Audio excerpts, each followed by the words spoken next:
true. Yes, Oo. oo nga po. Before anything else, bumati ka muna sa lahat na nakatutok sa atin ngayon. Hi, everybody! Hello po. It's Chloe.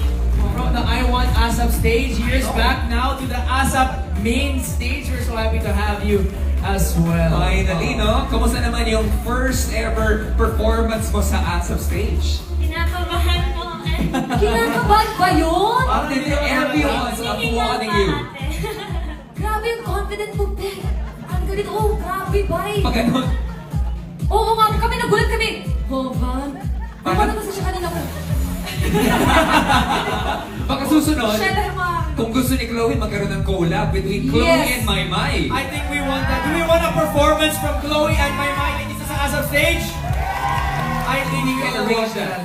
Pero speaking about what's next, Chloe, we want to ask as well, ano ba yung next chapter of your life? What's next for Chloe San Jose? Oh no, I don't know, Kuya Edward. I'm just so excited and happy to be here po. Let's see what the future holds po. Oh, but just in case, given a chance, ano ba yung gusto mong mangyari?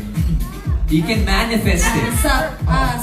The collab po with Ate Maymay. Oh, yan yung talaga mangyari, no?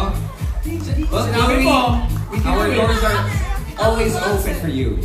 You would love to? Yes, of course po. At dito ko pa siya makita sa marami pang performances dito sa ASAP natin to. That's Ay, right. Sa That's ASAP. We would love that. We would love to say thank you once again. Palakpakan po natin. Chloe,